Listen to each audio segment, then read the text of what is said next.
Buenos días. A propósito de la hidalga de los 30 caballeros, 25 de julio, hoy cumple Santiago 528 años de su fundación. Por eso tu corbata. El primer Santiago de América. Un día como hoy, de 1495, que el almirante Cristóbal Colón fundó a Santiago. Hoy es el día del patrón Santiago, varias actividades, las oficiales. Hay un comité organizador siempre bien dinámico. Los actos principales estarán en una estatua del patrón Santiago, ahí a la entrada, en un caballo montado, con el monumento de fondo. Y también en la catedral Santiago Apóstol. Saludo a los santiagueros, muchas actividades. Y ya se ha perdido parte de las tradiciones. Yo recuerdo que habían en los sectores populares, en los barrios, muchos juegos. El famoso palo encebado. Claro. Allá siempre había un salami en el cojollito, una botella de ron y un sobrecito que presuntamente tenía dinero, pero los juegos del saco, la corrida del saco, bueno. La motivación correcta le ponían al palo encebado, porque imagínate. Imagínese usted. Bueno, se han perdido parte de la tradición, pero por lo menos hoy recordamos la fundación y el comité organizador que lo encabeza siempre la señora gobernadora provincial. Y también los obispos juegan un papel estelar. 528 años de la fundación de la ciudad de Santiago. Recordamos, esta es la Semana del Padre. Vamos a decir, el domingo es el Día del Padre. No se siente en la publicidad, en la promoción. Uno ojea los periódicos y hoy por lo menos... Poca cosa. Porque finalmente el pueblo ha entendido que es más espiritual, que no se trata de cosas materiales. Exactamente. Cosas materiales, comercial, no. Yo decía ayer que hay muchísimas maneras de celebrarlo. Claro. A los padres, a los abuelos, muchas maneras. Entonces, centrémonos ahí, dejemos a las grandes tiendas pro consumidor por su lado, pero el Día del Padre, me voy a pasar la semana entera reivindicando del padre y del abuelo. Exacto. Que se papea mucho. Y del tío y del padrino. Y de todo el que es padre sin serlo. Claro. Y Buenos el padre días. no es el que hace, Y de las sino el que cría. Y de las mamás que también son papás. Bueno, Muchas dicen eso. Ya la Suprema tras un precedente. Exactamente. Tribunal Constitucional. No ¿Cuál necesariamente Tribunal es así. Constitucional? El de ADN. Sí. Bueno. No necesariamente es así, pero ya se contempla en los casos en que tenga que mirarse primero el interés superior del niño. Por lo menos ya está ahí. Bueno, así es. Compañeros, buenos días. Nada, hoy tenemos muchos temas. Hay una visita especial en la mañana de hoy. Vamos a recibir, y espérenlo, al ministro de Economía, Planificación y Desarrollo, el señor Paveliza, quien tiene a su cargo esa cartera que tiene muchos datos.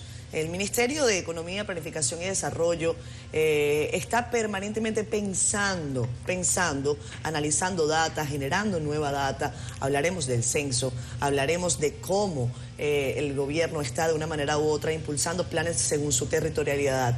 Paveliza es un hombre del área técnica.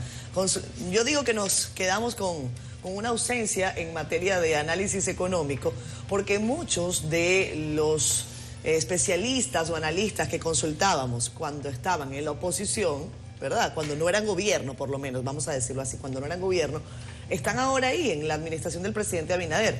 Me refiero a Paveliza, me refiero al actual ministro de Medio Ambiente, el señor Antonio Almonte, que aunque no es economista, también se le consultaba para temas energéticos. En fin, hay una variedad de ministros que estaban antes en las áreas civiles, aunque aquella por supuesto es un área civil también, pero me refiero a las operaciones privadas, exactamente, así es. Y nada, lo vamos a recibir con cariño. Compañeros, quiero saludar el editorial que ayer no tuve la oportunidad de mi querido amigo Nelson Rodríguez, no es porque está acá al lado de mí, pero vale la pena que ustedes lo lean. No hay guerra justa, es el editorial de ayer del periódico El Caribe, en donde Nelson hace una exposición muy clara sobre los conceptos que impulsaron la creación de Naciones Unidas, esa coexistencia pacífica, ese respeto entre las naciones. Y qué bueno que Nelson escribe sobre esto, porque falta pluma en el mundo que llame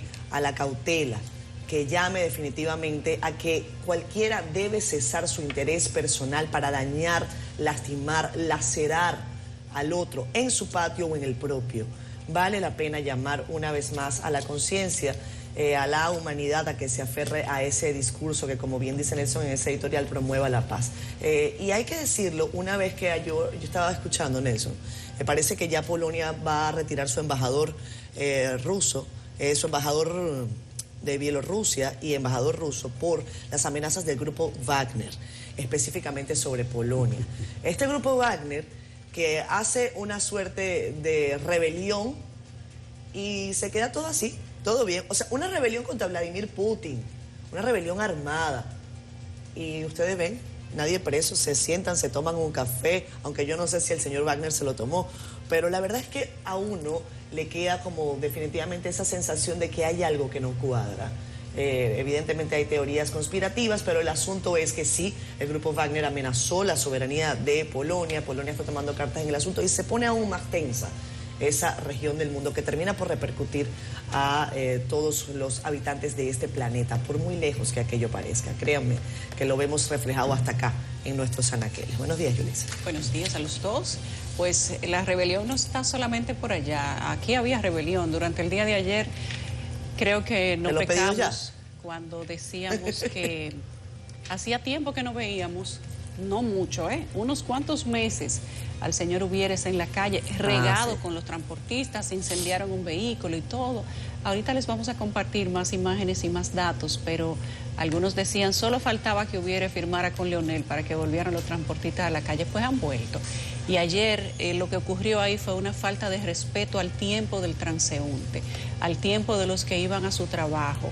Se bloquearon las calles en la zona de Villamella, en las calles de Sabana, y aquello parecía indignante, el sentimiento que vivían los conductores que tenían que transportarse hacia su lugar de trabajo y no podían llegar.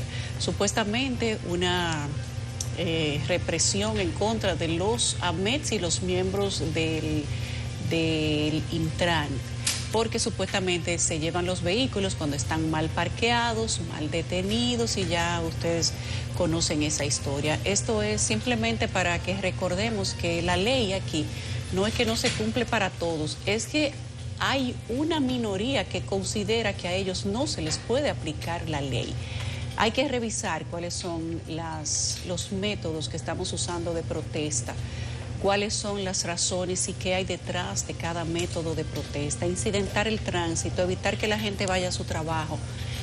Yo no recuerdo en qué momento se le ha puesto freno a tanta falta de respeto en este país. Hay que tener cuidado cómo se aplican las leyes, pero no hay ciudadano que esté fuera de la ley. Y eso lamentablemente sucede en este país. Hasta los delivery se revoltearon ayer. Me tocó transitar por la Gustavo Mejía Ricard para girar en dirección sur, en la Ortega y Gasset. Oigan, eso lo vi yo, no me lo contó nadie.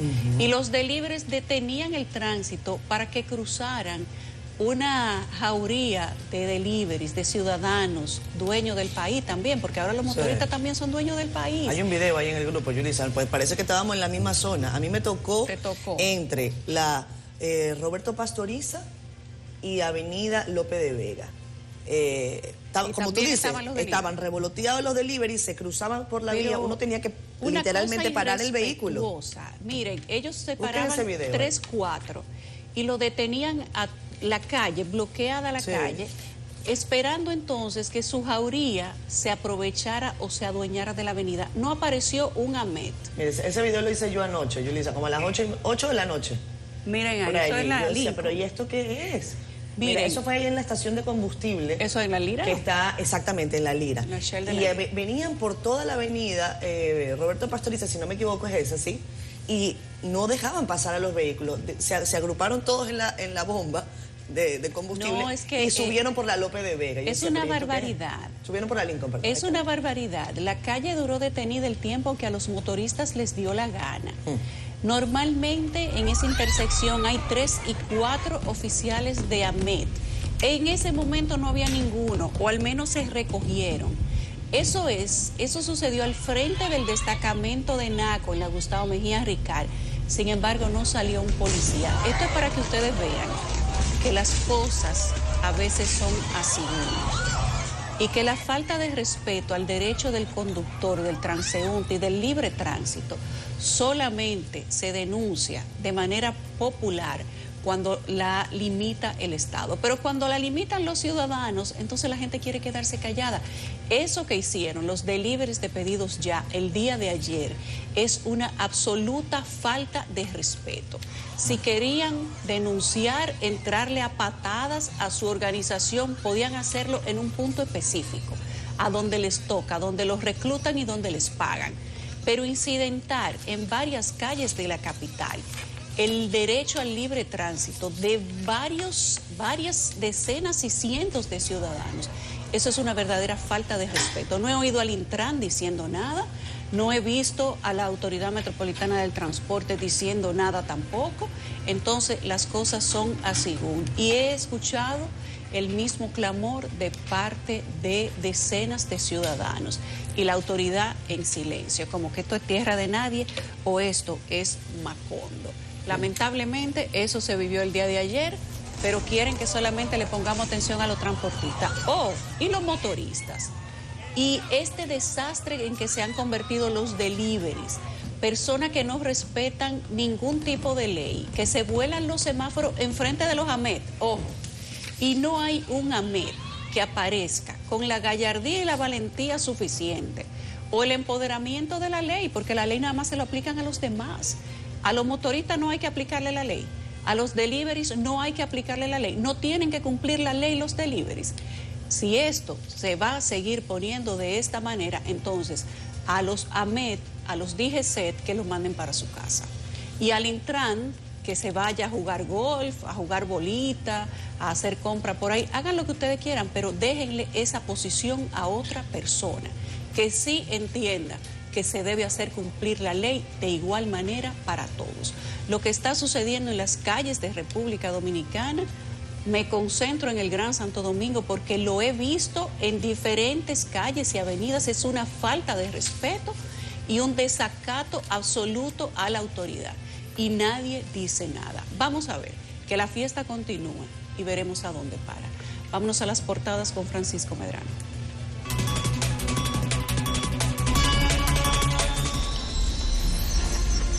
Hola, ¿qué tal? Buenos días, Yulisa, Catherine y Don Nelson. Tu comentario digno de un editorial.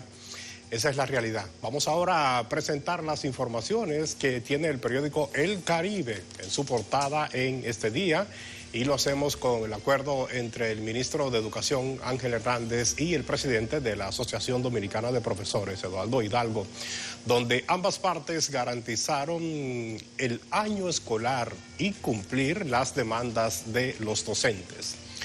En otro tema, hablamos de los medicamentos de alto costo, ya que un solo fármaco se lleva 1.000 millones de pesos al año.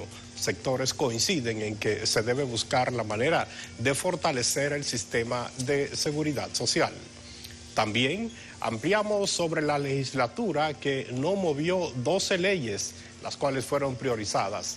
Solo 4 iniciativas que el Ejecutivo y el Congreso Nacional consideraron importantes fueron convertidas en ley. Y cerramos estas informaciones en Santiago, que cumple hoy 528 años de existencia. Las autoridades municipales, eclesiásticas y gubernamentales se congregarán al pie de la estatua del patrón Santiago en la entrada de la ciudad para el acto oficial. Vamos a presentar a todos ustedes esta mañana la contraportada de nuestro periódico El Caribe con informaciones del mundo de los deportes. Hablamos de Elín de la Cruz, que disparó ayer su 6º jonrón de la campaña en el partido de Cincinnati ante Milwaukee. Con sus 2 cuadrangulares llegó a 19 carreras remolcadas. Vamos a hacer una invitación especial esta mañana, es que accedan a nuestro portal digital www.cdn.com.do. Aquí usted puede conocer otras importantes informaciones a nivel nacional e internacional, como esta del administrador general de EDESUR, quien atribuyó el aumento de la factura eléctrica a que este gobierno ha suministrado más energía que en periodos gubernamentales pasados. También ampliamos sobre el caso de una adolescente de 16 años de edad que resultó muerta al ser alcanzada por un disparo mientras se trasladaba en una motocicleta junto a su pareja. Según familiares, la bala estaba dirigida a su acompañante. Y cerramos con Greta, la joven activista que inspira un movimiento global por el clima. Así que accedan a nuestro portal digital www.cdn.com.do y también adquieran la edición impresa del periódico El Caribe para que puedan ampliar todas estas informaciones. Es todo por el momento. Seguimos con más.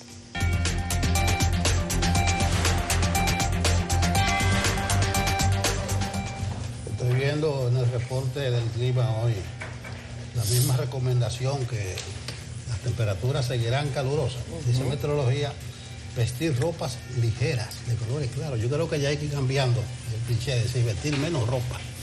Sí, también, exactamente. Sí, menos ropa, porque la ligera... No importa el color. La ligera no están alcanzando.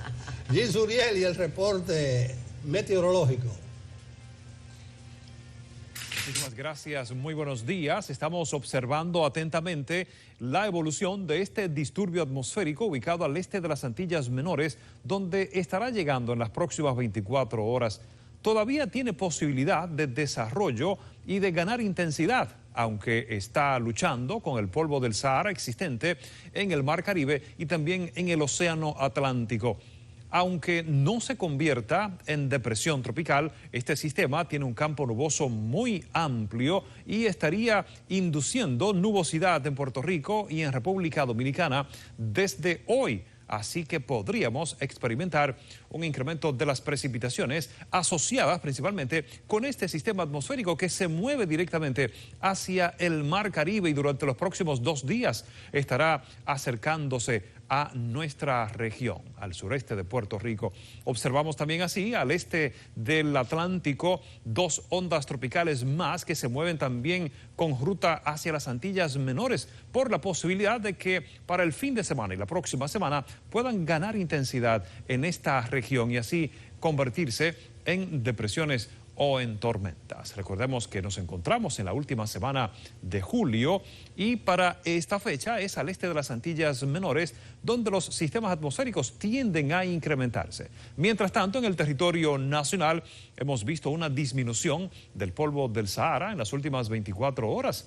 Así que van a disminuir las alergias respiratorias, pero van a continuar esas temperaturas muy calurosas debido al avance del verano en nuestra región y a los vientos que llegan desde el Mar Caribe con dirección del este-sureste. Veremos cómo esta vaguada podría aportar núcleos nubosos y también este sistema atmosférico aportará nubosidad indirecta en las próximas horas y para esta tarde se espera la producción de algunos aguaceros, principalmente hacia el sur, sureste, cordillera central, también hacia el noreste, hacia el este y parte de la zona fronteriza y hacia el norte. Así que vamos a continuar con las temperaturas muy calurosas y la buena noticia es que el polvo del Sahara ha disminuido y empezará a aumentar el potencial de precipitaciones. Estas han sido las informaciones del tiempo. Como quiera, señora, se va el polvo del Sahara y eso indica que va a llover más. Pero bien, felicitaciones a los agricultores y al que tenga algo que sembrar. Bueno, pero imagínense, Jean Suriel dice, se va el polvo del Sahara, pero no se crean, el calor sigue, el calor persiste en esta época. Pero bueno, algo que se respire mejor ya uno lo agradece, que por lo menos no se siente ese polvazo que estamos registrando en los últimos días. Gracias, Jean, por tu reporte. Vámonos a sus comentarios en Facebook Live.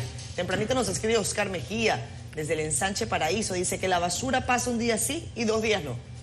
Atención a las autoridades en ese sentido. Gracias, Oscar, por el mensaje. Jocelyn Martínez, Dios los bendiga a todos. Feliz. Oye, Nelson, antes de que a mí se me olvide, porque ayer se me olvidó. Y a veces esto tiene que ser así. En Jarabacoa, el fin de semana, me conseguí al señor Federico, que debe estar viéndonos. Es un señor que me dijo, hace algunos meses yo me conseguí a Nelson y le dije que yo los veo diariamente con mi esposa. Él estaba ahí con su familia y la verdad es que todas sus palabras fueron tan bonitas, tan edificantes, y yo se las agradecí tanto, porque uno del otro lado de la pantalla, ustedes nos regalan su tiempo y eso es tan pero tan valioso que cada vez que se nos acercan y nos comentan de alguna manera su experiencia con el programa, nosotros tenemos que sentirnos orgullosos del trabajo que hacemos y del trabajo que hace todo nuestro equipo, y agradecidos por supuesto con ese cariño y esa atención que ustedes nos ponen cada mañana. Gracias, el señor Federico, un gran abrazo de parte de todo este equipo. El señor Federico tiene buen gusto, lo vi comiendo por allá arriba en Jarabacoa. Eso, que pasemos por Jarabacoa un día. Yo también estoy buscando el nombre aquí, creo que se llama Luis. Ajá. Cuando inauguramos la exposición en el aeropuerto Cibao, se me acercó, lo invitó a ustedes, él dice que tiene 50 cabañas en Jarabacoa. ¿Estás viendo? Pues hay que ir a no, tiene menos de 50, que duró 50 años en Estados Unidos. Bueno. Y ya está de retiro y montó su lugarcito. 50 cabañitas. Pero yo lo vivo invitando a ustedes a cada rato. Mira, aquí nos escribe, gracias señor Federico, un abrazo para usted y para su familia. Nos escribe también Jocelyn Martínez, creo que se refiere al asunto de pedidos ya. Estoy buscando más datos con respecto a esa protesta, que en teoría es porque les pagan menos, que parece que se han reducido sus ingresos en una proporción importante. Vamos a ver un poquito más adelante más de ese tema. Kelvin Torres, gracias Kelvin. Carlos Alcántara nos manda bendiciones, amén. También nos comenta Nazario Valerio, ahora son flojos los Ahmed, dice, una gente que tienen a los motoristas a coger al monte. Es que hay motoristas de motoristas, no todos los motoristas son iguales, señores. Ya les vamos a decir. Guadalupe Graciano está en Los Negros de Asua. Jenny Modesto en San José de Ocoa. ¿Qué problema tenemos en el país con los medicamentos de alto costo? Cuando usted tiene el dinero para comprarlos, hasta escasean. Y así no se puede. Es lo que comenta Jenny, hablaremos de eso más adelante. Quédense con nosotros, ya venimos con más. Son las 7:29 de la mañana, vamos al resumen de noticias del interior del país. Nuestros productores entiendan cada día más el problema de la sequía. El Consejo de la Junta de Regantes de Esperanza advierte que la fuerte sequía que afecta al país está golpeando de manera significativa a los productores de la línea noroeste, por lo que pide a las autoridades gubernamentales ir en su auxilio. Yo tengo 77 años de edad, esperando en la calle todos los días, lo que hacen es que nos engañan como muchachos. Habitantes de la comunidad de Pueblo Nuevo en Yásica, Abajo, en Puerto Plata, reclamaron la construcción de las calles, ya que alegan ninguna autoridad se ha preocupado por arreglar sus vías. Mira cómo vienen los vehículos bajando, que no tienen acceso a nada.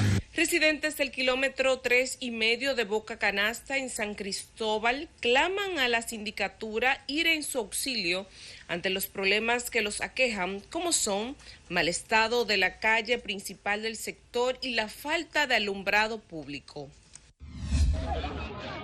Pese a los incidentes y conflictos en la zona fronteriza sur del país, en Dajabón, todo transcurre de manera tranquila y este lunes las actividades comerciales en el mercado binacional se desarrollan con normalidad.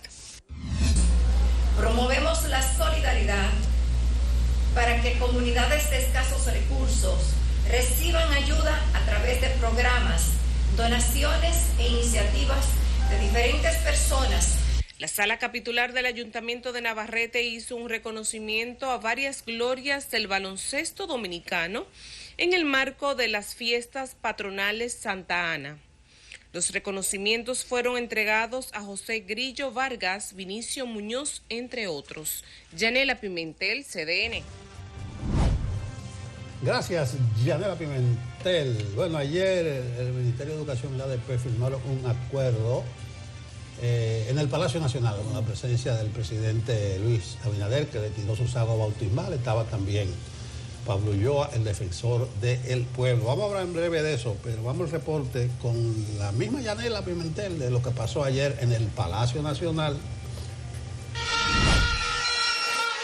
Tras varios meses en demanda de mejora salarial para los pensionados y de las condiciones laborales de los maestros, este lunes se llegó a un acuerdo. Entendemos que los beneficios que tienen hoy los profesores, como lo dijo el mismo Eduardo, nosotros mismos del gobierno nos gustaría que fuesen más. Todavía pensamos que no es lo justo, como tampoco es lo justo que ganan muchos otros empleados públicos. Van a tener un incremento en sus pensiones. No es la que nosotros aspiramos, pero es la que fue posible en este momento. Además del aumento de los maestros jubilados, también este acuerdo busca que los paros de docencia no se realicen. Y eso siempre será posible en la medida que tanto la Asociación Dominicana de Profesores como el Ministerio de Educación y cada uno de los docentes y directivos del sistema a nivel nacional pongan su grano de arena. Asimismo, los maestros, según este documento, tendrán otros beneficios relacionados con el sector salud.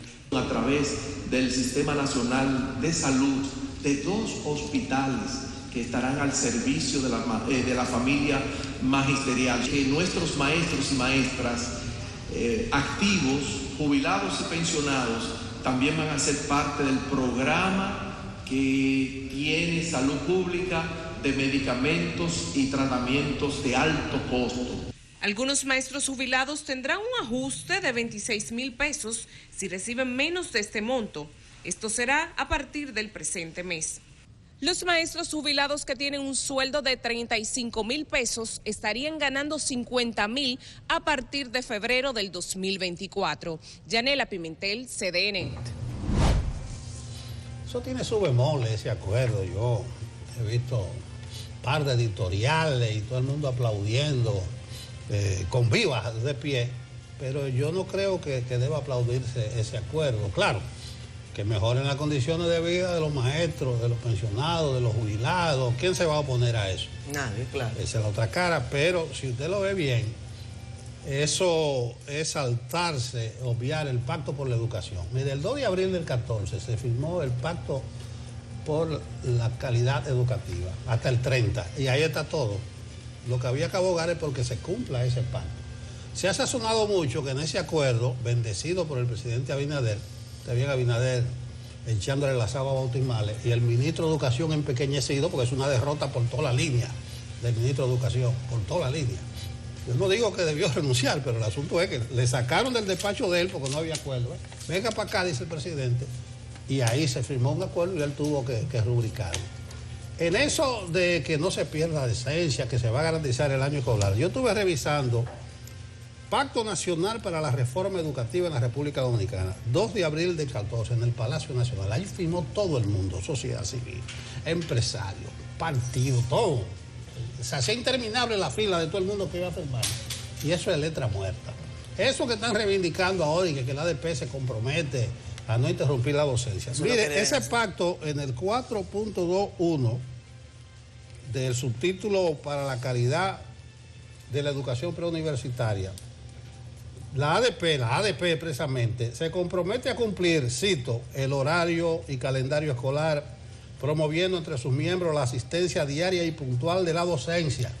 Ese mismo artículo del Pacto por la Educación, la ADP asume que las reuniones y actividades ordinarias del sindicato serían programadas, cito, sin desmedro del cumplimiento del horario y el calendario escolar establecido. Eso es lo que hay que decir a la ADP que cumpla, o que debieron decir a la ADP que cumpla.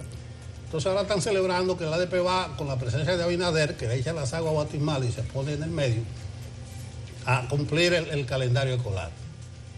La semana pasada hubo un decreto que hubo pensionando a 1.300 maestros, que era otra de la demanda de la ADP. No sé qué pensaba el ministro de ese reclamo. Y ahora también se le dan una serie de facilidades y de condiciones a jubilados y pensionados porque entran en la escala salarial. O sea, no es que un jubilado se va para su casa ya con 26,000 pesos, sino que cada vez que haya un movimiento salarial también le va a beneficiar. Hay unos planes de vivienda y unos planes de dos hospitales. Yo no aplaudo ese acuerdo porque daña la institucionalidad. Léanse ese pacto del 2 de abril, son 28 paginitas, ahí está todo planteado. Y lo firmó el país entero. Lo que había que reclamar es que se firmara eso. Bien, entonces, coyunturalmente, políticamente, aquí salieron todos beneficiados, menos el ministro de Educación, que debió irse para su casa. Pero así el país no va a desarrollar, porque hacemos acuerdos, pactamos, establecemos las reglas del juego, entonces todo el mundo se salta las reglas del juego y en determinada coyuntura política, dependiendo a quién le favorezca, se hacen esos acuerdos por encima de lo que está pactado hasta el 2030. Bueno, pero también hay que decir eso, que los primeros que no estaban cumpliendo el pacto eran los docentes, lo hemos dicho aquí una y otra vez, los representantes de la ADP, que se han brincado ese pacto como mejor han querido y cada vez que quieren deciden suspender la docencia y afectar a los estudiantes. Esa gota colma el vaso y la paciencia de cualquier padre que tiene que dejar a su muchacho recibiendo precisamente enseñanza. Y de ahí es cuando yo coincido contigo. Si eso era un pacto, ¿por qué es que hay que hacer, por qué es que hay que volver a la mesa del diálogo? Cualquiera podría decir, bueno, pero es que los estados no son así como inamovibles, que las situaciones se modifican según el tiempo, que cambian los actores, que cambian las circunstancias. Pero compromiso es compromiso. Y aquí la palabra tiene poco peso. A veces cuando uno escucha a estos dirigentes gremiales, ni hablar del caso de Uvieres, que lo vamos a ver un poquitico más adelante. Vamos a hablar de política. La decisión adoptada por el PRM de mandar a depurar a sus precandidatos ante la Embajada de Estados Unidos continúa generando revuelo, incluso dentro del propio partido de gobierno, hay quienes manifiestan que no están de acuerdo con esa medida. Yarilis Calcaño nos amplía. El diputado PRMista Ramón Ceballos es uno de los que considera que su partido ha optado por un procedimiento inadecuado y que a su entender viola la Constitución de la República. El legislador sostuvo que en el país existen los mecanismos y las instituciones para determinar qué aspirante pudiera tener vinculaciones con el narcotráfico u otro problema legal que le impida ser candidato. Yo no respaldo y a la vez condeno el hecho de que tengan que enviarse a organismos internacionales la depuración de un militante político. Por ejemplo, en mi caso, eso es abusar en contra de mis derechos constitucionales. Pero sus compañeros de bancada refutan su parecer. Nosotros estamos tratando de depurar, de que al Congreso venga lo mejor. Y entonces, ¿cuál es el problema? Que se han depurado en organismos internacionales, que lo depuren donde haya que depurar. A mí que me depuren hasta en el tribunal del infierno. Estoy de acuerdo que se mande no solamente a Estados Unidos, hasta Rusia si hay que mandarlo. Porque si usted es político, usted tiene que ser serio y no podemos tener políticos narcotraficantes, ni delincuentes, ni corruptos. Por su lado, legisladores tanto de la Fuerza del Pueblo como del Partido de la Liberación Dominicana insisten en que se trata de una medida populista. Pienso que eso es una payasada y es una intromisión, mandar, o sea, que vengan de otro país a decirnos a nosotros lo que tenemos nosotros que fiscalizar. Eso es ridículo, eso es ponerse a la merced de un país cuando tú tienes tus propias normas y tienes tu constitución que dice qué debe hacer una persona para aspirar a un puesto. Durante el proceso de inscripción de las precandidaturas, el PRM informó que rechazó más de 4.000 postulantes que no completaron los documentos requeridos, incluyendo el acta de no antecedentes penales. Yarilis Calcaño, CDN. Ustedes saben que a mí me encanta cómo los temas son importantes o no, las actividades son importantes o no, dependiendo de quién la haga. Cuando viene la DEA y aterriza un avión en cualquiera de los aeropuertos dominicanos y se lleva 3 dominicanos políticos, ahí sí es buena la DEA, ahí sí es bueno el gobierno americano, esa gente son eficientísimas. Dicen esos mismos que están hablando ahí, lo decimos todos, ahí sí es buena la embajada, ahí sí, cuando Pompeo cogió y llamó a Danilo y le pasó sus rayas para que no se reeligiera, qué bueno era Pompeo, qué buenos son los gringos, pero cuando le mandan los expedientes de una cantidad de aspirantes para que esa misma institución que tiene información, que los investiga y que aterriza un avión y se los lleva y pase la información de si cualquiera de esas personas está bajo investigación o tiene una relación conexa con el narcotráfico, entonces eso es injerencia. Pero cuando mandaron el proyecto de ley de la famosa trata, que tenía 1.500 otras cosas dentro, cuando mandaron la ley de compras y contrataciones, que fue una sugerencia de la embajada, la ley de extinción de dominio, sugerencia de la embajada, la ley antilavado y además la ley de terrorismo, sugerencia de la embajada y una cantidad de leyes más que han pasado por ese Congreso y eso que están hablando ahí han levantado su manita para aprobarla. Eso no es injerencia, eso no es estar de acuerdo con un Estado extranjero. Entonces yo siento que como que la coherencia tiene que volver al cerebro de los congresistas. Las cosas no son malas o buenas dependiendo de quién las haga. Lo que está mal, aunque lo haga quien usted quiere. Y lo que está bien, aunque no lo haga nadie. Y lo que está mal, sigue siendo mal aunque lo haga todo el mundo. Pero la política le trae un manto de confusión a todo lo que debería verse con claridad. Solamente vemos injerencia cuando estamos en campaña electoral, cuando no nos gusta lo que se hace. Pero cuando estamos del otro lado de la cerca, no nos importa cuál sea la injerencia. No nos importa quién venga y meta la mano o la cuchara u opine. No, ahí no importa. Entonces es solo para que ustedes vean cómo las cosas son buenas, malas o regulares según, como decimos en el campo, y dependiendo de quién la haga. Aquí, ese expediente, esos listados, todas esas candidaturas, las 4,000 y pico por partido, deberían pasársela a todo el mundo, hasta la KGB debería haber ese expediente. No importa, toda la información que se pueda recopilar de quiénes son las personas que van al Congreso Nacional y a dirigir este país, eso debería darle la vuelta al mundo. Aquí no hay una CIA, pero deberían mandárselo a la CIA norteamericana, a todo el vivo, a todo el que hace una investigación. ¿Cuánta gente no hay en ese Congreso y no ha pasado por ese Congreso con vínculos con organizaciones internacionales? No en Estados Unidos, en Rusia, en México. Aquí se ha vinculado gente del Congreso a grupos narcotraficantes que están del otro lado de Estados Unidos. Pero eso no es importante. Es importante ahora porque a los gringos que se lo están dando. Como si en algún momento de esta vida los gringos no hubieran metido la mano en todas las cosas de República Dominicana. Y hoy es que se están despertando los opinadores que dicen que no debieron mandarle a pedir información a los gringos. Cuando la información local no es eficiente o cuando quien maneja la información tiene amigos en todas partes, hay que buscar la información real de otras fuentes. Ojalá se la pidan a Putin o a los Wagner, al que sea hay que pedirle la información para que la gente aquí sepa a quién va a elegir en esa boleta.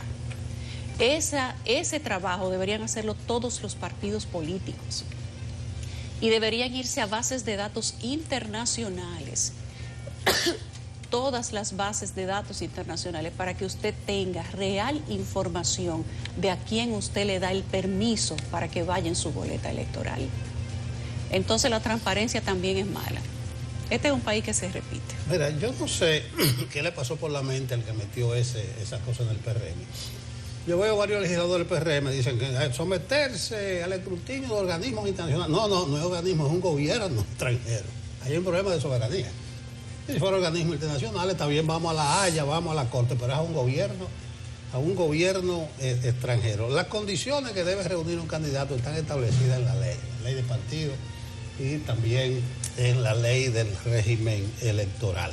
Hay mucha hipocresía en eso. Yo creo que hubo un exceso de la gente del PRM, porque se violan muchas cosas de soberanía. Si hubiese transparencia e interés de fiscalización, no se va a caer la ley de extinción de dominio, pero hay que hacer una prórroga. Claro que sí. Porque esos mismos legisladores no hicieron los protocolos, los reglamentos, para que entrara en vigencia. No la leen, ni siquiera la ley. Pero exactamente, si vamos a cuidarlo de... ¿Qué más mecanismo, qué sedazo más fuerte que la ley de extinción de dominio? ¿Por qué no va a entrar en vigencia ahora?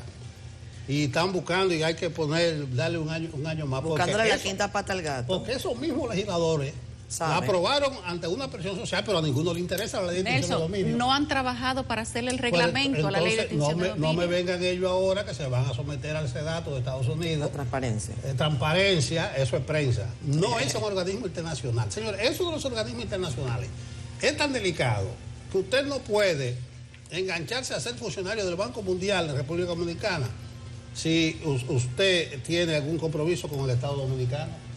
Usted no puede cobrar ni siquiera en dólares, eso está reglamentado. Pero bien, todo en aras de la transparencia, pero reitero, no es al BID, no es a la Corte Penal Internacional, es a un gobierno extranjero, que si usted lo ve bien no tiene nada que ver con que usted sea candidato a República Dominicana.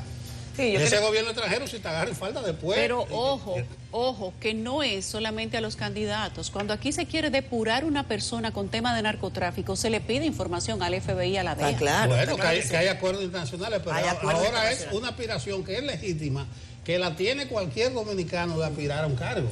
Miren, a mí a veces me sorprende cómo hay dos discusiones. O sea, es como que el país está en dos sintonías. ¿Qué quiere la gente? Digo la gente seria, ¿no? No la gente que vende su voto, que es el que le vende su voto a un narco, que las hay.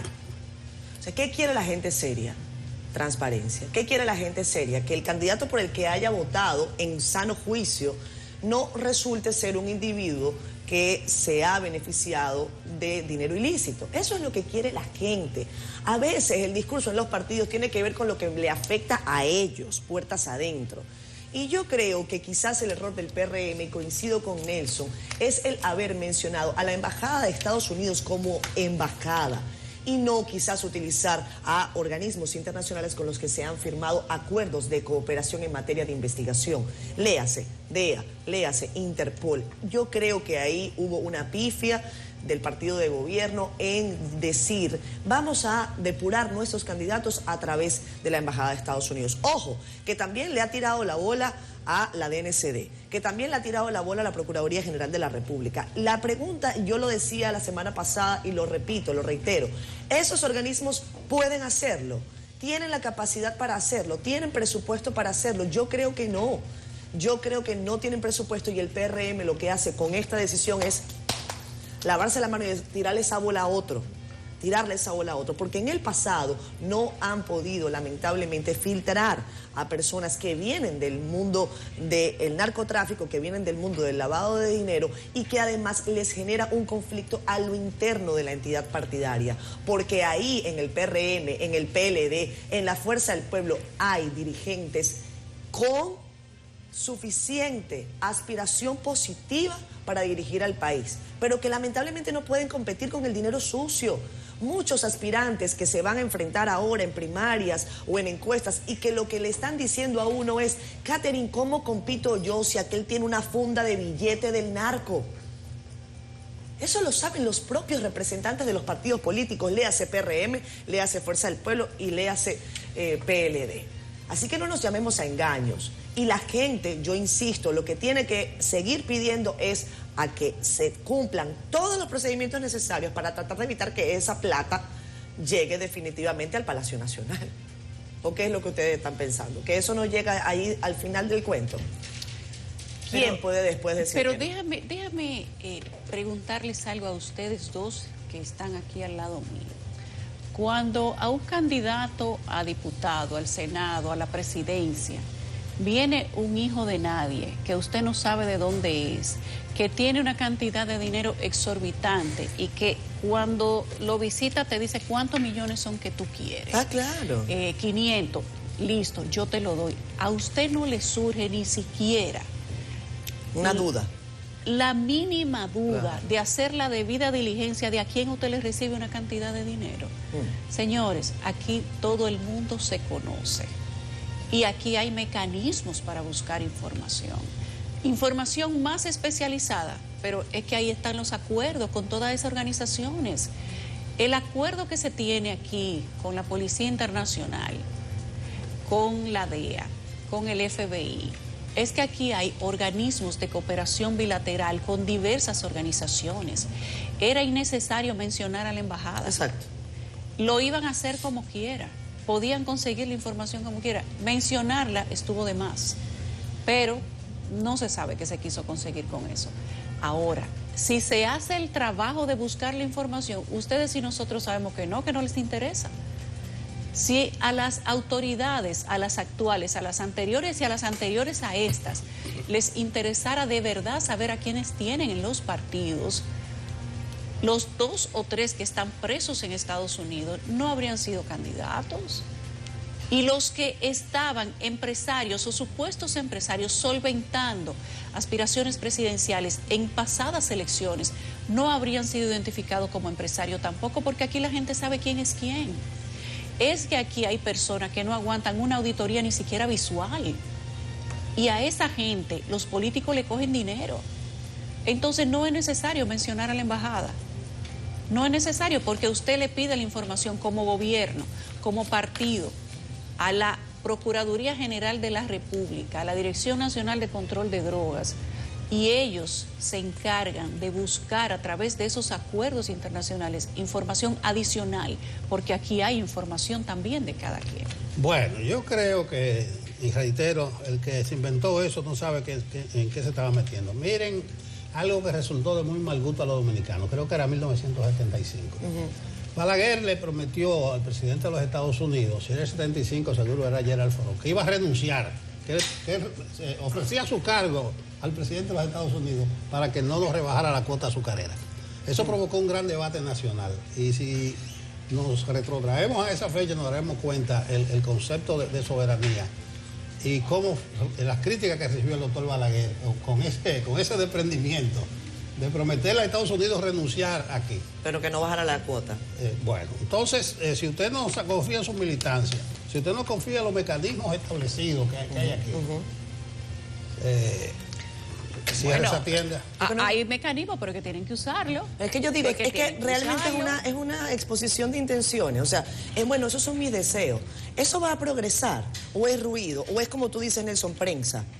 O sea, yo creo que mucho de esto tiene que ver con prensa. Miren, yo les lanzo eso a aquello, pero de allá no va a venir nada, difícilmente. Ahora, ese deseo de buscar datos, yo creo que deberían expresarlo todos los partidos, no solamente claro. Expresarlo y someterse al escrutinio, pero no coger para la embajada. Y háganlo. Para la embajada de Estados Unidos. Bueno, pero es que someter a la embajada en eso es innecesario. Se podía decir. Era innecesario. Pero mira, el encargado de negocio, no era el amigo y que él va a preguntar, ¿qué es esto que me ha llegado? Partner, ¿qué es esto? No, que ellos quieren ser transparentes y no tienen la seguridad de que son transparentes y quieren que otro le diga. ¿Qué tan transparentes son? Que son transparentes. Vamos a la pausa. Vamos. Regresamos a Despierta con CDN. Nuestro invitado del día de hoy es Pavel Issa, ministro de Economía, Planificación y Desarrollo. Buenos días, Pavel. Buenos días, muchas gracias por tenerme acá nuevamente. Issa Contreras. Me gusta así. Pavel, qué bueno que estás con nosotros. Vamos a arrancar por el parto. El muchacho de 9 meses que tenemos pariendo hace rato con el tema del censo. Queremos que tú nos ayudes a tener detalles sobre cuál es el proceso que se está viviendo. El asunto de que se ha retrasado, se prometió para el primer trimestre del año, todavía no tenemos los datos. ¿En qué está el censo nacional? Antes de que se hiciera el proceso de empadronamiento, se suponía que iba a concluir en la primera semana de diciembre todo el empadronamiento y a partir de esa previsión se suponía que los datos nacionales iban a estar en el primer trimestre, entre el primer y el segundo trimestre de este año. Pero como hubo un retraso de una semana, eso pospuso un poco las cosas y los resultados nacionales se pospusieron para el tercer trimestre del año. En ese proceso estamos, ya tenemos datos. Próximamente vamos a convocar a una actividad en la cual daremos a conocer los resultados nacionales. Podremos tener resultados de población total del país, población por sexo, total de viviendas censadas. O sea que aunque hubo un retraso, tenemos ya los datos, estamos muy contentos con la calidad. Nosotros necesitamos asegurarnos de que los datos son buenos, que son datos de calidad. Y por eso hemos hecho un esfuerzo en cuidarnos de depurarlos, de que estén bien afinados, de que los datos que se capturaron y que se procesan se hagan de una manera adecuada. Entonces esa es la principal prioridad, que el país cuente con datos de calidad y ya los tenemos. A nivel nacional se va a anunciar una programación de divulgación de datos mucho más detallados, es decir, empezaremos con datos nacionales de población total, como dije, y por sexo.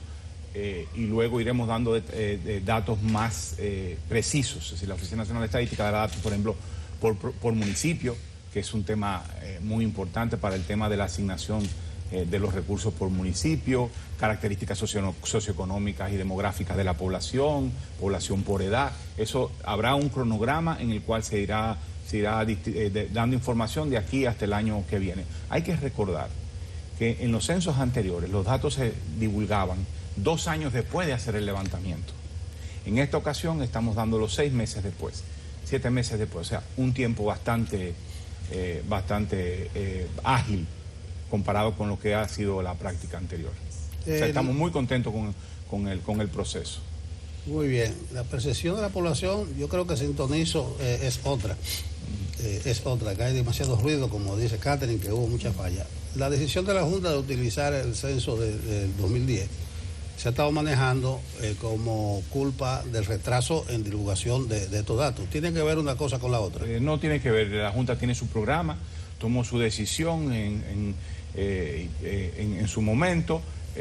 La Oficina Nacional de Estadística tenía su programación y bueno, iban en momentos distintos y cada quien tomó la decisión correcta en función de la programación que tenía y de la posibilidad que tenía cada quien. O sea, nosotros ya habíamos dicho que los datos, por ejemplo, desagregados a nivel provincial o a nivel municipal, que son los que pudieran servir para el tema de las elecciones, no iban a estar disponibles sino hasta entrado el año 2023 y la Junta Central Electoral tenía que tomar su decisión 18 meses antes de las elecciones. O sea que no había forma de que eso fuese así, pero cada quien, digamos, tiene su propio programa. Lo importante es que estamos teniendo datos de calidad, lo estamos divulgando muy próximamente, probada la consistencia de los datos y creo que vamos a ir viendo, la población dominicana va a poder ir viendo cómo se van a ir divulgando datos gradualmente que van a estar claramente con una calidad asegurada. ¿No habría entonces forma de que los datos de este censo actualizados sirvieran para la Junta Central Electoral y a la vez preguntarte si tener los datos de un censo de 2010 son los que va a usar la Junta Central Electoral? Es para la distribución provincial. Sí, pero las cosas han cambiado, las cosas han cambiado. ¿Cómo entienden ustedes como ministerio que se pudieron actualizar los datos para que no haya errores en base a ausencia de información? Una de las cosas que hicimos fue hacer una encuesta de cobertura. Es decir, la mejor práctica en los censos es cuando usted hace el censo, justo después del censo, usted aplica una encuesta de cobertura. Eso significa que usted va a medir a través de una encuesta muy grande cuál fue la brecha de cobertura en cada uno de los territorios. Y entonces a partir de ahí usted hace los ajustes de lugar. Nunca un censo logra cubrir a toda la población en ninguna parte del mundo. Y la encuesta de cobertura ayuda a estimar cuál fue la brecha de cobertura que quedó para luego hacer la estimación total de la población y la estimación por territorio. Esa encuesta se hizo, se terminó en el segundo trimestre de este año, que fue lo que ha permitido contar con los datos ya a nivel nacional. O sea que nosotros hicimos una encuesta que permitió robustecer la calidad del dato. Ministro, a mí me gustaría que usted nos ayudara a poner algunas cosas en claro. Ayer nosotros entrevistamos acá al secretario general del PLD, Charlie Mariotti, quien dio una serie de argumentos desde la perspectiva del análisis de esa organización política sobre lo que es la economía de las casas, la economía del país. Habló también del asunto de la inflación. Dice el PLD, en voz de Charlie Mariotti, que prácticamente lo que dibuja el gobierno es una suerte de paraíso irreal. Y yo quiero que usted nos ayude a comprender, sobre todo, por ejemplo, temas de la canasta familiar, que preocupa a la gente, que definitivamente cuánto tiene que invertir mensualmente para llevar comida a casa y que definitivamente los precios no han bajado después de la crisis. ¿Cómo está viendo el Ministerio de Economía esto? ¿Le preocupa a la actual administración? ¿Eso es un país del paraíso el que tiene el gobierno? No, a ver, tenemos unos enormes desafíos de desarrollo que hay que enfrentar. En el contexto en que ha vivido la economía dominicana hemos salido relativamente airosos. No es que hemos salido sin magulladuras, claro que hemos salido con magulladuras. La inflación ha sido un fenómeno mundial, ha lastimado los bolsillos de los hogares en todo el mundo. Y en ese contexto la República Dominicana no iba a ser la excepción. Y sin embargo, aún en esa situación en la cual la inflación hizo mella en el bolsillo de los dominicanos, la recuperación económica ha sido tan significativa, la recuperación del número total de empleos ha sido tan significativo que ha impedido que la situación empeore. De hecho, los datos de pobreza monetaria lo que indican es que se ha logrado reducir la pobreza monetaria. Eso significa que un conjunto de hogares que estaban por debajo de la línea de pobreza, es decir, que recibían un ingreso que era insuficiente para cubrir la canasta básica, por el aumento en el empleo y en sus ingresos, lograron saltar la línea de pobreza y ahora son hogares que son no pobres. No significa necesariamente que están en una situación adecuada, pero significa que lograron superar un límite mínimo que decimos que es un ingreso que permite a la gente vivir una vida digna. La pobreza monetaria el año pasado cayó en 3 puntos porcentuales, es decir, cayó de 30%, de 30 y algo por ciento a 28%. Es decir, tuvimos una situación de mejoría en el poder del compra de los hogares. Ahora bien, no significa que la inflación pasada no golpeó. Claro que golpeó. De hecho, buena parte de la recuperación económica se lo comió la inflación. Eso fue lo que pasó. Si no hubiéramos tenido la inflación, que fue un fenómeno global, la recuperación de la capacidad de compra hubiese sido aún mucho mayor.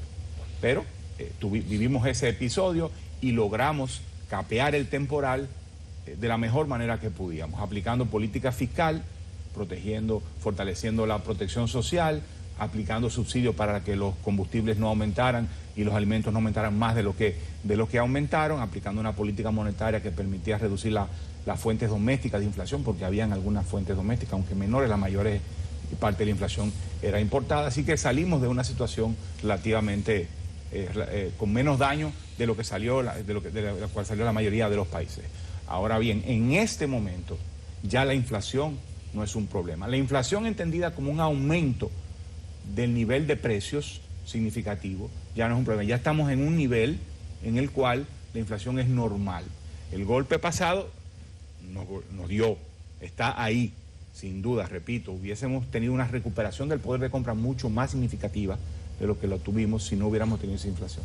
Pero ahora ya la inflación dejó de ser ese problema. Una política antiinflacionaria efectiva del gobierno, por una parte, y una disminución de la presión internacional de precios por la reducción relativa al precio de los combustibles y de algunos alimentos, de los contenedores, del envío de contenedores y un conjunto de condiciones internacionales, más una política efectiva, contribuyó a que ya la inflación esté calmada y sea una inflación, digamos, normal, del orden del 4% anual, que es lo que usualmente vive esta economía. Así que yo pienso que ese episodio traumático lo estamos dejando atrás con su secuela, claramente, pero ya no es el problema más importante, y eso nos va a permitir que el crecimiento económico que vamos a ver en lo que resta de año, que va a seguir siendo un menor que los años anteriores, o menor que el histórico, pero un crecimiento respetable, y el año que viene vamos a volver a tener un crecimiento normal. Ese crecimiento y esa generación de empleo que va a producir, junto con una inflación relativamente moderada, va a permitir que el ingreso de los hogares, el poder de compra de los hogares continúe aumentando y la incidencia de la pobreza continúe bajando. Obviamente tenemos muchos otros desafíos, claro, que es lo que es, digamos, lo más importante para nosotros: el tema de la educación, el tema de la salud, el tema de la seguridad pública, el tema de la protección del medio ambiente. Es nuestra misión es tratar de darle coherencia a todo eso y que vaya caminando en una dirección correcta. Lo que quiero decir con esto es que no nos conformamos con que la pobreza monetaria se haya reducido o que la inflación haya bajado o que tengamos un nivel de crecimiento bueno, incluso en el contexto actual, sino que reconocemos que tenemos que hacer muchísimo más en salud, muchísimo más en educación. La población dominicana se merece servicios públicos de mucha más calidad de lo que hemos estado logrando ofrecer, y ese es nuestro compromiso. Bueno, vamos a ver el impacto que están teniendo las medidas a nivel de política monetaria y financiera y otras inyecciones, para ver cómo varía en el segundo semestre, porque el primer semestre estuvo muy por debajo y la apuesta es que este primer semestre el crecimiento llegue no a los parámetros anteriores, pero por lo menos a 4. ¿Cómo va eso? Porque tengo entendido que en el primer semestre sí, el primer fue semestre, decepcionante. Sí, el primer semestre fue un semestre de crecimiento mucho más bajo, y era lo esperable. Pero ¿cómo están impactando las medidas? Mira, ahora lo que estamos viendo es que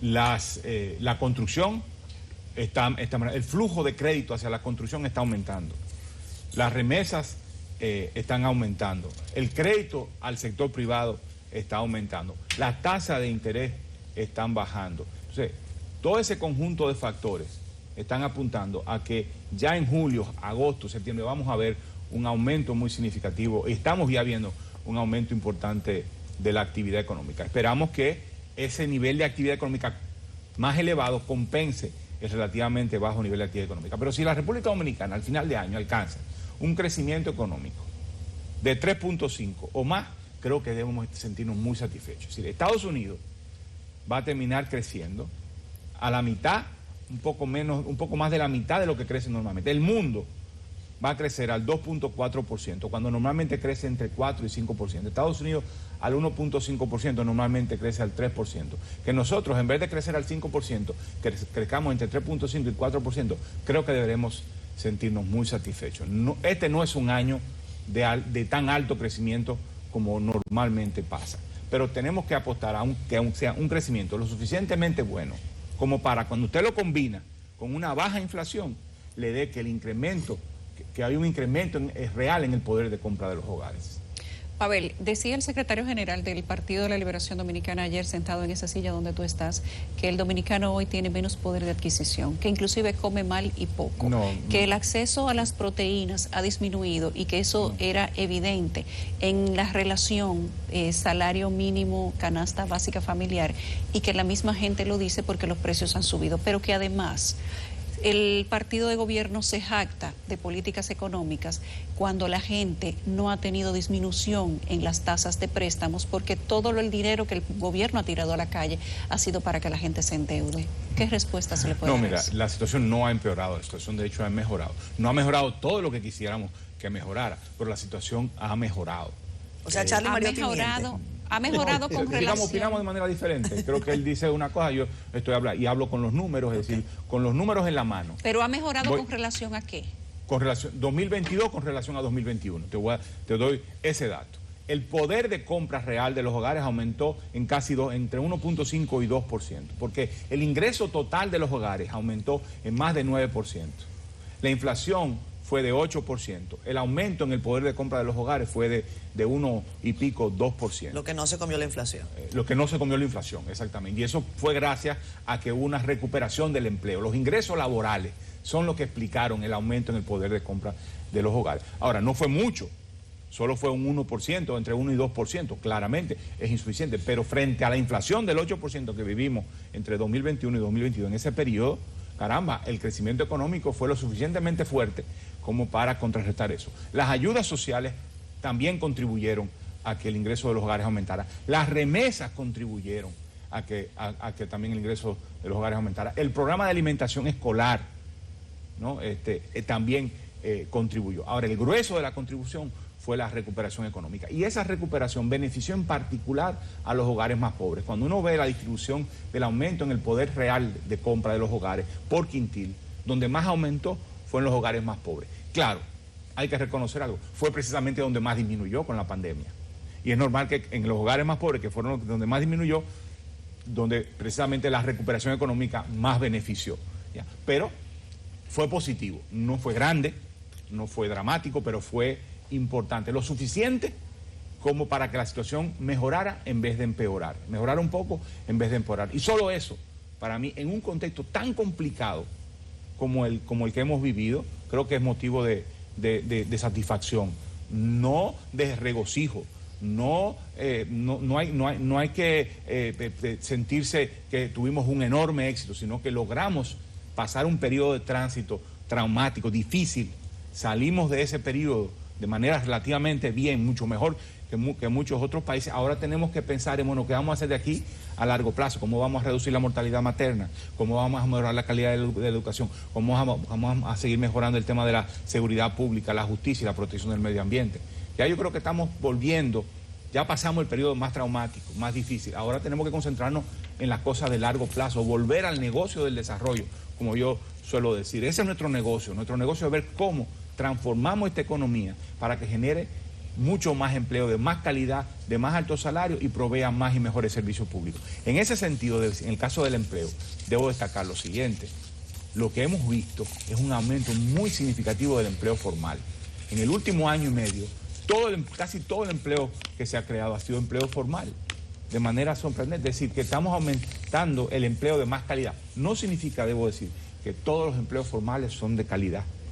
Y no puedo decir tampoco que todos los empleos informales son de baja calidad. Pero en promedio los empleos formales son de más calidad que los empleos informales. Y si hemos visto en el último año y medio que casi todos los empleos que se han creado han sido formales y se han creado más empleos, ya tenemos casi 4.8 millones de personas ocupadas. Eso significa que la economía va caminando en una dirección deseada.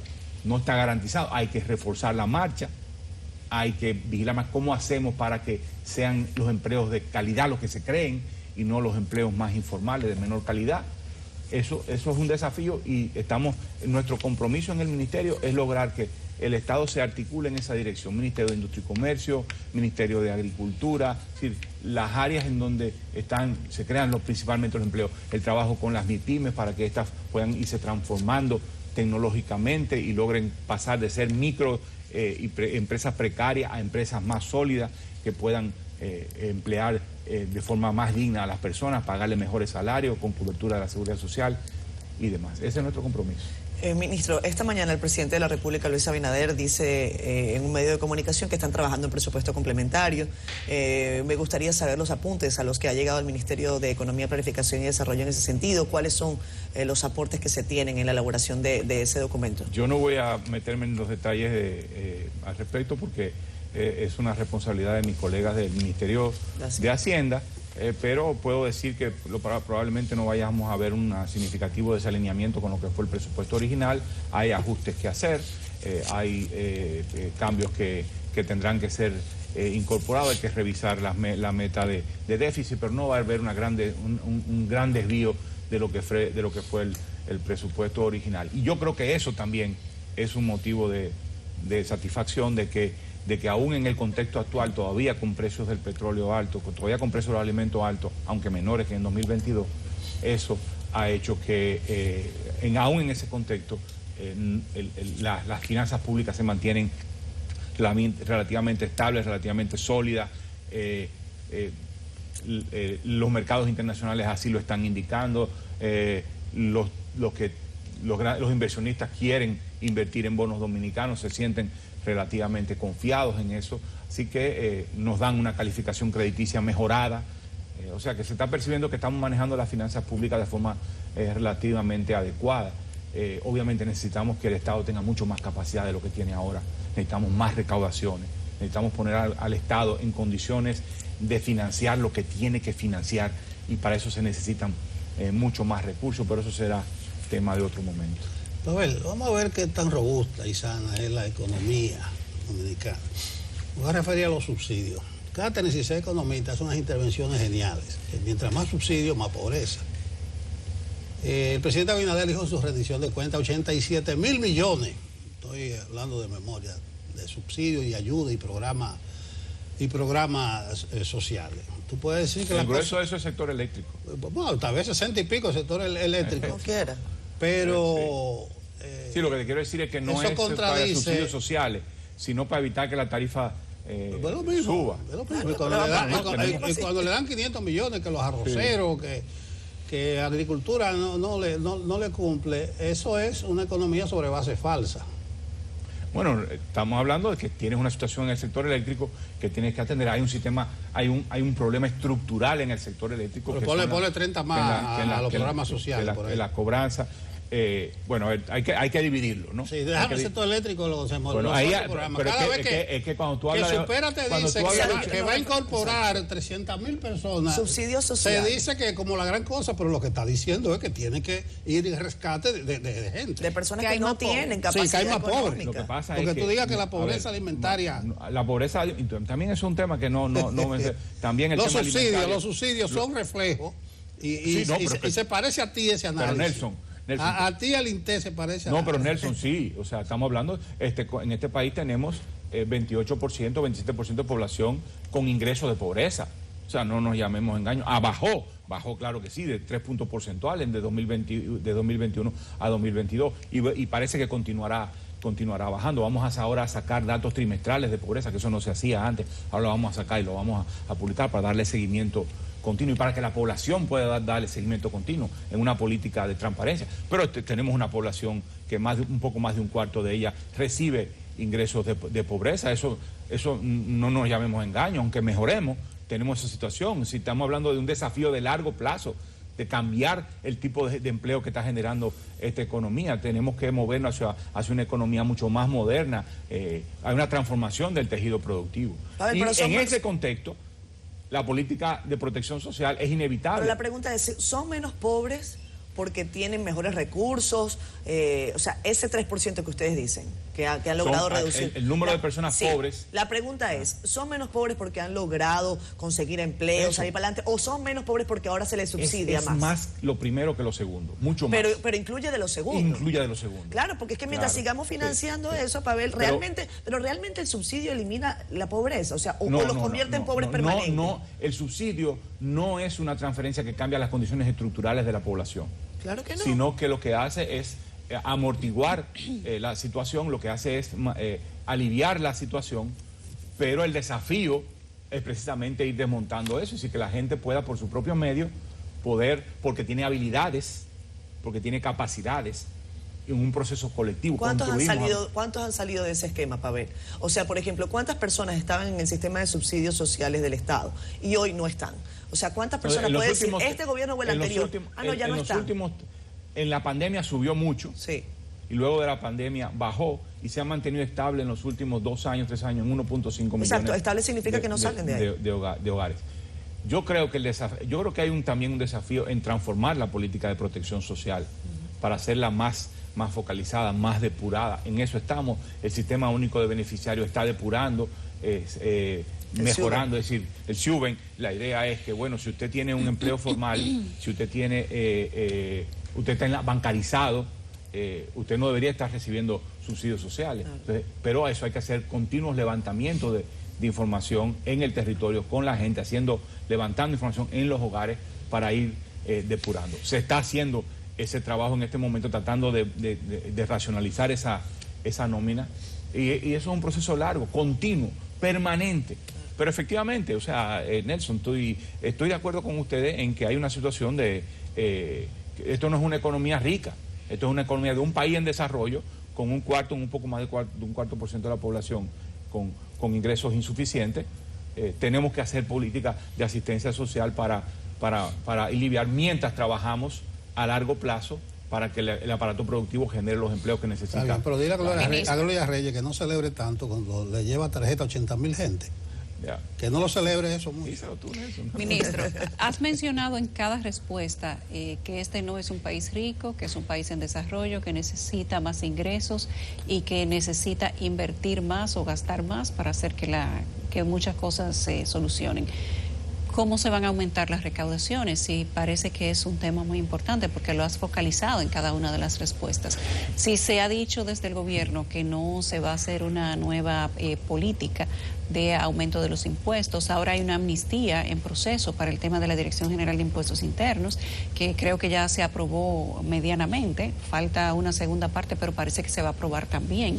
¿De qué manera, faltando 1 año y medio para las elecciones, 1 año y pocos meses, para elegir un nuevo presidente, sea él mismo, sea uno nuevo, el gobierno puede hablar de aumento de recaudaciones y puede hacerlo efectivo para poder invertir correctamente? Yo creo que hay dos elementos. Hay uno que es de la gestión tributaria y hay otro que es de la estructura tributaria.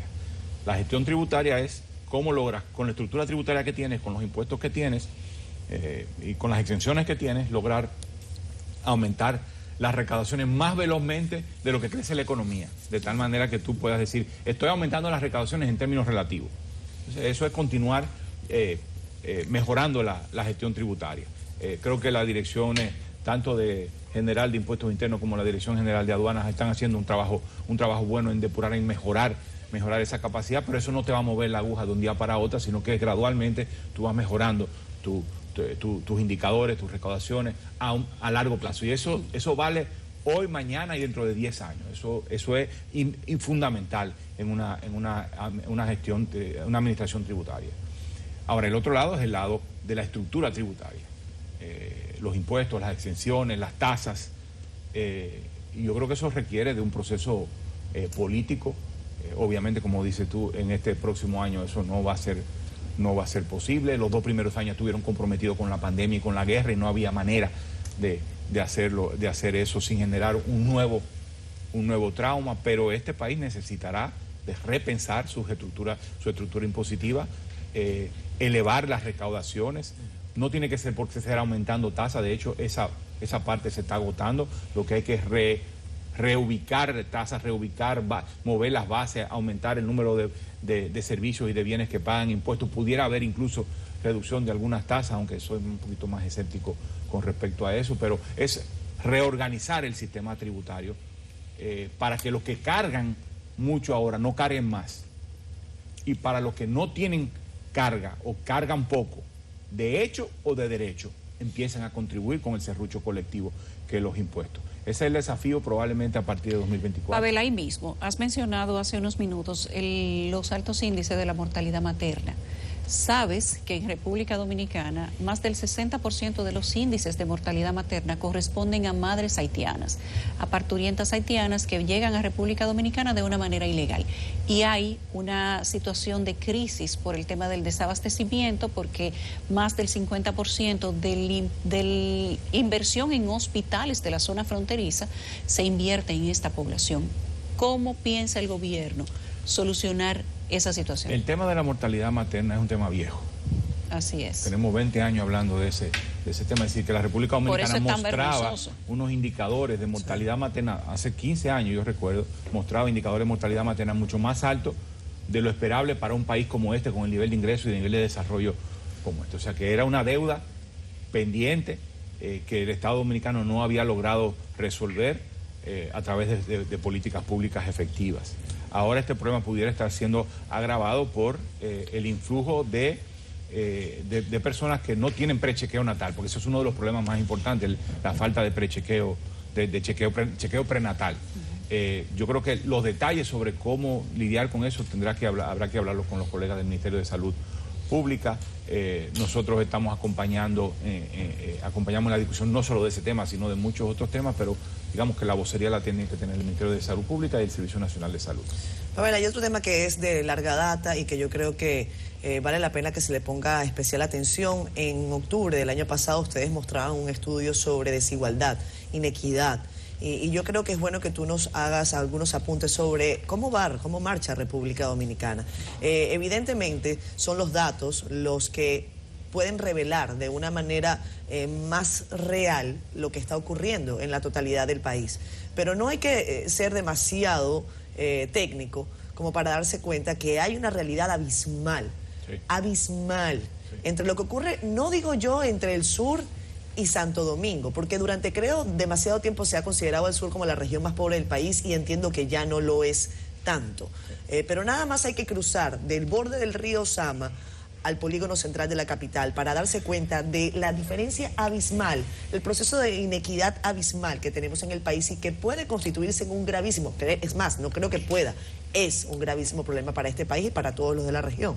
Es un desafío muy grande, es decir, es una economía junto con el resto de América Latina, son economías que generan desigualdad y exacerban desigualdad, y el rol de la política pública para cambiar eso es fundamental. Y eso se cambia, bueno, hay muchas maneras. Una de ellas es habilitando a las personas. Es decir, que las personas puedan tener capital humano que le permita ser mucho más productivo y que sus habilidades le permitan generar un ingreso cada vez más creciente y que permita reducir la brecha entre los que más reciben y los que menos reciben. Las políticas de redistribución del ingreso a través del Estado es otro mecanismo muy importante. Políticas más activas de empleo, es decir, hay un conjunto, es un problema complejo que hay que atacarlo desde muchos ámbitos, pero es un tema muy profundo, histórico. América Latina es la región más desigual del mundo porque su punto de partida fue una profunda desigualdad en la tenencia de los activos. Entonces, ¿cómo tú vas a producir cambios en ese sentido? Yo creo que tiene que haber una política pública mucho más robusta, mucho más activa, yo diría en particular que facilite que las personas más pobres tengan acceso a capital humano y capital físico que les permita ser mucho más productivos, y también a una política tributaria que grave más a los más ricos que a los más pobres y transfiera recursos para precisamente habilitar a las personas más pobres para que puedan acceder a recursos. Es una política de redistribución mucho más agresiva que la que tenemos en este momento. Y eso implica lo que discutíamos con Yulisa hace un momento, el tema de la estructura tributaria. La estructura tributaria tendría que moverse hacia una que empiece a gravar con mucho más fuerza a los más ricos, para transferir, para no solo para transferir, sino para hacer que el Estado tenga la capacidad de proveer servicios de calidad a las personas más pobres, y no que sigamos teniendo servicios pobres para gente pobre, sino servicios de más calidad para todo el mundo, en particular para los más pobres. Yo creo que es un tema estructural que hay que enfrentar y no se cambia de un año para otro, y tiene que haber un compromiso nacional en esa dirección. Si no cambiamos ese rumbo, la democracia va a estar continuamente desafiada, porque es lo que estamos viendo en la región, en el mundo, una desinsatisfacción con los resultados de los regímenes, digamos, económicos que hemos tenido, que han exacerbado la desigualdad y genera mucha frustración. Si queremos preservar la democracia y profundizar la democracia, transformar la democracia, necesitamos que esta dé resultado y que tenga un sistema económico mucho más inclusivo. Pero al mismo tiempo, y construir un sistema económico mucho más inclusivo requiere de más participación y más democracia de la gente. O sea, es un sistema que se refuerza, más participación de la gente, más democracia, ¿no?, para construir un sistema político, un sistema económico más democrático y más inclusivo. Puede sonar abstracto, pero también hay temas que podemos hacer de forma concreta. No, lo que suena es a demasiados años para que la gente cambie su realidad. Es uno de los problemas, Pavel. Yo estoy de acuerdo contigo, pero sabemos que eso puede tomar décadas. Bueno, ya estamos viendo, te voy a decir, desde el punto... Somos más o menos desiguales hoy que hace 3 años. Somos un poco... Los datos oficiales indican que somos un poquito menos desiguales, pero eso no me contenta lo suficiente. La desigualdad se ha reducido un poco, pero estamos hablando de unos niveles de desigualdad tremendamente abismales. Abel, gracias. Te agradecemos que haya venido a esta entrevista de Despierta con CDN el día de hoy. Muchas gracias a ustedes. Gracias, Pavel. Tenemos que ir a la pausa. Vamos a conversar de inmediato con Santiago Carrasco. Él es el gerente general de República Dominicana y Haití de la compañía Coca-Cola. Me decía Coca-Cola, la chispa de la vida. La octava maravilla del mundo, le dijeron. Él viene a hablarnos de una promoción que tiene la empresa, se llama Devuelve y Gana. O sea, cómo contribuir para reciclar y reutilizar las botellas de cristal en favor del medio ambiente. Es un gran tema. Sí. Estaba viendo un reportaje de 1 hora en la televisora alemana, que dice que ese programa no es como tan lindo como se pinta. Pero vamos a ver de este lado del mundo, porque ellos hablaban mucho de África. No, en la India que está duro eso. Sí. ¿Cómo funciona este programa de recicla, reutiliza y gana? ¿Qué es lo que le gusta al dominicano? A todo el mundo, yo creo, en eso, le gusta ganar. A todos. No, bueno, primero gracias por el espacio y la oportunidad de contarles algunas buenas noticias que traemos. Nosotros desde hace años estamos impulsando nuevamente el uso de envases de vidrio. Creo que antes no hay duda que se usaban mucho más. No debió irse nunca. No debió irse, estamos empujando fuertemente eso, tanto como mencionabas, por un apoyo al medio ambiente, por reducir la puesta de residuos en el mercado, como también... Y que no sabe igual. Eso iba, que también claro. Vamos a coincidir en que sabe mejor en vidrio. 100%. Entonces, 100% sabe mejor. Entonces, parte de eso, y voy un poco más macro, hay una iniciativa que nosotros tenemos como Sistema Coca-Cola junto con nuestro embotellador Bepensa que se llama Un Mundo Sin Residuos. Uno de los objetivos de ese programa es que para el 2030 el 25% de todos los productos que vendemos sean en envases retornables, de vidrio. Entonces, esta promoción justamente busca empujar con nuestros consumidores el uso de envases en vidrio. Hablemos del consumo local. ¿Cómo está distribuido en este momento esa proporción? ¿Cuál es la proporción de envase de vidrio, envase de plástico que tenemos en República Dominicana? ¿Cuál es el levantamiento? Y si ustedes creen que se puede alcanzar esa meta en el 2030 también aquí en el país. Claro. A ver, hoy República Dominicana aproximadamente el 12% de los productos que vendemos están consumidos en envase de vidrio. Y a tu pregunta, sí, es muy posible. De hecho, hay varios países de Latinoamérica que ya han ido alcanzando esa meta durante estos años. Creo que en Dominicana estamos haciendo el esfuerzo y vamos en una buena tracción para llegar al 2030 de esa meta. Entonces, como digo, esta iniciativa es una de varias que hemos hecho en los últimos años para que el dominicano no solo que se motive, sino que gane al comprar envases de vidrio. El año pasado... ¿Pero qué gana el que devuelve? Bueno, hoy la promoción es muy sencilla.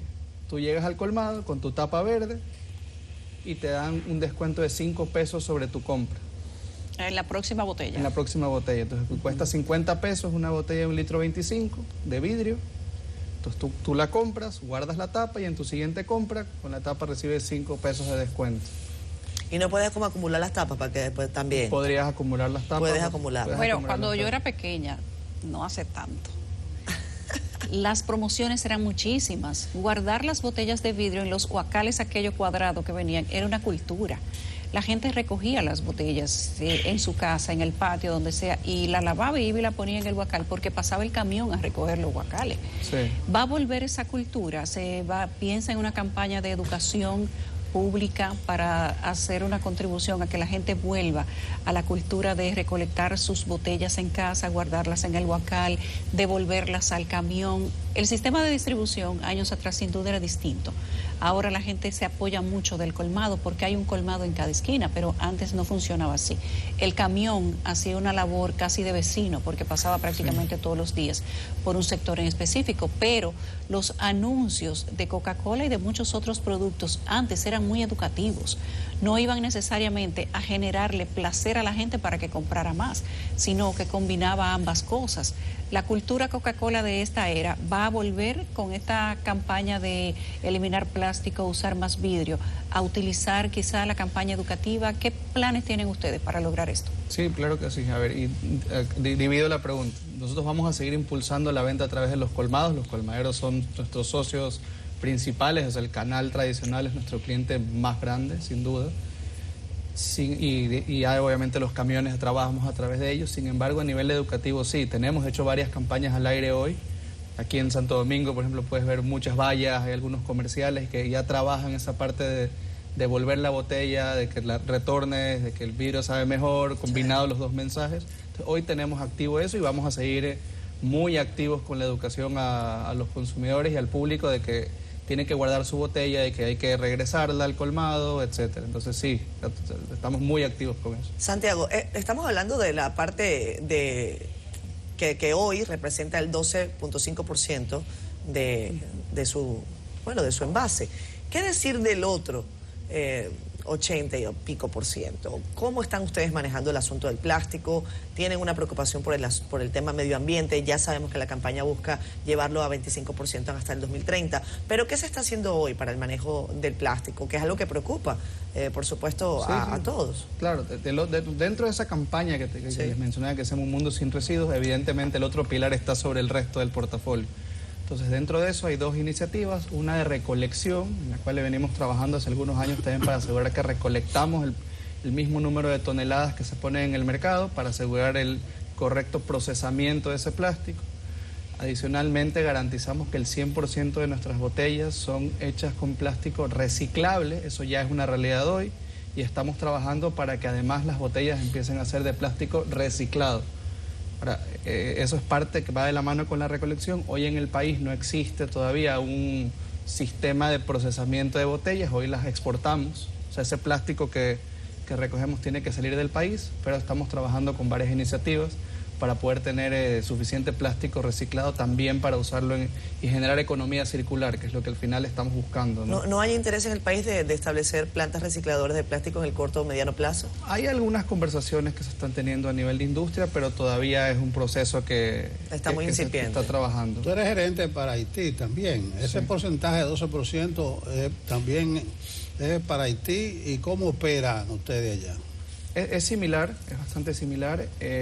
La meta del 30% es una meta para de toda Latinoamérica y global, entonces obviamente Haití está incluido.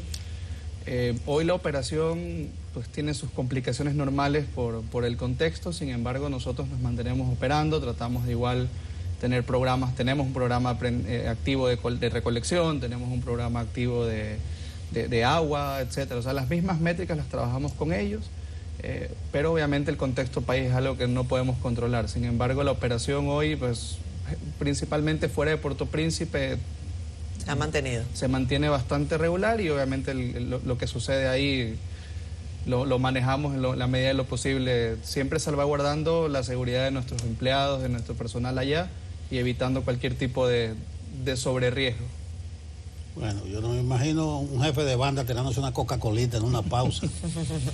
En Puerto Príncipe ustedes operan. Agárrame ese machete ahí, que voy a buscar una Coca-Cola. Pero que además amplía muchísima gente, ¿no? La promoción también vale allá. No, la promoción hoy está prendida únicamente en República Dominicana. O sea, la tapa verde. Vamos a recordarle a la audiencia un poco de la promoción. Cuéntanos, Santiago, para que la gente sepa en su casa lo que debe hacer. Compra su botella de 1.25, aplica para Coca-Cola, Sprite y Country Club. Ok. Busca la tapa verde, la guarda y en su siguiente compra regresa al colmado y entrega la tapa a cambio de un descuento de 5 pesos. Bueno, también eso puede ser un trabajo para los muchachos que están en vacaciones. Pasar por el barrio, recoger tapita verde y entonces irse al colmado. Gracias, Santiago, por habernos acompañado en esta mañana. Gracias a ustedes. Caso sin resolver. Ya está con nosotros Cristina Mendoza para darnos detalles precisamente sobre ese trabajo que hacemos semanalmente acá. Hola, Cristina, buenos días. Adelante, compañera. Buenos días, Catherine. Buenos días a todos los televidentes de Despierta con CDN. Efectivamente, hoy tenemos casos sin resolver. Y el caso de hoy, ocurrido hace más de 21 años, nos cuenta la historia de la joven Aurora Wiwonska Marmolejos. La joven Aurora inició una apresurada carrera sin que hasta el día de hoy pareciera haber encontrado la meta. Veamos la historia. El viernes 7 de diciembre del año 2001, Aurora Marmolejos, de 22 años, salió junto a su esposo, en ese entonces Pedro Polanco, a la celebración de la cena navideña del trabajo de Aurora, en un restaurante ubicado entre las avenidas Tiradentes y Bolívar. La pareja llegó al lugar de la celebración alrededor de las 10:15 de la noche. No fue mucho el tiempo transcurrido para que se iniciara uno de los mayores misterios sin resolver. Según versiones de personas presentes en el momento, un abrazo que le diera Aurora a uno de sus compañeros de labores delante de Pedro durante la fiesta desató una discusión marital dentro del local que llamó la atención de todos los presentes, según se documentó en aquel tiempo en uno de los expedientes del Ministerio Público. En ese momento, Aurora decide irse discretamente al parqueo junto con su esposo para no discutir dentro del restaurante y enfrente de los empleados de la empresa. Un guardián de seguridad a las afueras del local fue la última persona que los vio juntos aquella noche, pero no prestó mayor atención a la acalorada discusión debido a que tenía que estar pendiente a otros asuntos. A partir de ese instante solo se supo de Aurora la versión que dio Pedro, quien contó en la investigación que se abrió en ese momento que pasada las 11 de la noche, ella se quitó las zapatillas de color plata que llevaba y se echó a correr descalza por la inclinada avenida Tiradentes. Y él le perdió el rastro mientras Aurora se alejaba y se perdía en la oscuridad de la noche. La joven, quien tenía una hija de 18 meses al momento de su desaparición, nunca llegó a su vivienda ni a ninguna parte. En medio de las investigaciones de aquel entonces, el esposo de Aurora relató que no la siguió en ese momento porque era muy peligroso y además un taxi había pasado a recogerlo. Muchas interrogantes surgieron para la familia de Aurora, quienes, de acuerdo a los medios de investigación que registraron el caso en ese entonces, acusaron a Pedro de ser el responsable de su desaparición. Pero ni la Policía Nacional ni el Ministerio Público pudieron probarle que éste tuvo la responsabilidad en la desaparición de su esposa, por lo que 4 días después fue descargado de toda sospecha por falta de pruebas. Y hoy, a 21 años del hecho, Aurora sigue corriendo en esa afanada carrera que inició y que al parecer nunca finalizó. Esto es todo en casos sin resolver por el día de hoy. Regreso con mis compañeros. Fran Camilo, buenos días. Una presentación colectiva. Hola, Frank. Ya veo, en coro. Sí, están buenos los bonos suyos. Bueno, rápidamente entonces, como están buenos los bonos, vamos a validarlo. ¿Por qué? ¿Por qué están buenos? Porque venimos a hablar de lo que usted quiere escuchar, deportes. Y ayer el Senado aprobó la ley en segunda lectura de lo que hará una oficina de antidopaje en la República Dominicana. Miren, hace unos años, un par de años, Nosotros hicimos un foro por el deporte, nosotros CDN Deportes, CDN Multimedios del Caribe, todo el mundo estuvo involucrado. Y allí estuvo María José Pese, la directora regional de la WADA. WADA, recuerden que la Agencia Mundial Antidopaje se le dice WADA por sus siglas en inglés, hablando de cómo el país estaba faltándole a la ley antidopaje, a esa firma, el país es signatario vía la UNESCO de la lucha mundial contra el dopaje. Eso trajo muchísimas ronchas, muchísimas reacciones, la gente no estaba como entendiendo lo que sucedía, hubo gente ofendida. Sin embargo, no fue en ese momento, sino hasta esta semana, que de manera urgente se aprobó esta ley nacional antidopaje, en una propuesta del diputado Orlando Jorge Villegas, vía los diputados, vía la Cámara de Diputados, pasó de inmediato aprobado hasta el Senado y ayer fue la segunda lectura que aprueba esta ley. Todavía falta la promulgación, todavía falta que el presidente se pronuncie y esta ley sea real, pero acabamos de hablar con Marcos Díaz en la revista deportiva de CDN Deportes. Recuerden que Marcos Díaz es el presidente de la Convención Antidopaje de la UNESCO, un dominicano, y él nos decía que esto es apenas el inicio de todo lo que se espera. Qué bueno que se aprobó porque ya había vencido el primer plazo. Oiga usted, era antes del 4 de mayo y se le dio al país 90 días más para cumplir con esta ley y hasta el 4 de agosto teníamos nosotros para cumplir. Ya esta primera parte dice que el Dominicana va cumpliendo, pero de ahora en adelante tienen que aparecer los fondos directos, de presupuesto directo a esa Oficina Nacional Antidopaje sin pasar por ningún ministerio, porque es parte de la independencia que debe tener la lucha mundial. O sea, somos signatarios, firmamos un acuerdo con la UNESCO y esto no se estaba cumpliendo. Qué bueno que abrimos los deportes aquí hablando de que esta ley está siendo aprobada por el Senado en segunda lectura. Gracias, Fran Camilo, muy bien. Gracias, Fran. Puedo respirar ya. Aún así, nada más le quitamos uno a Ivalavi.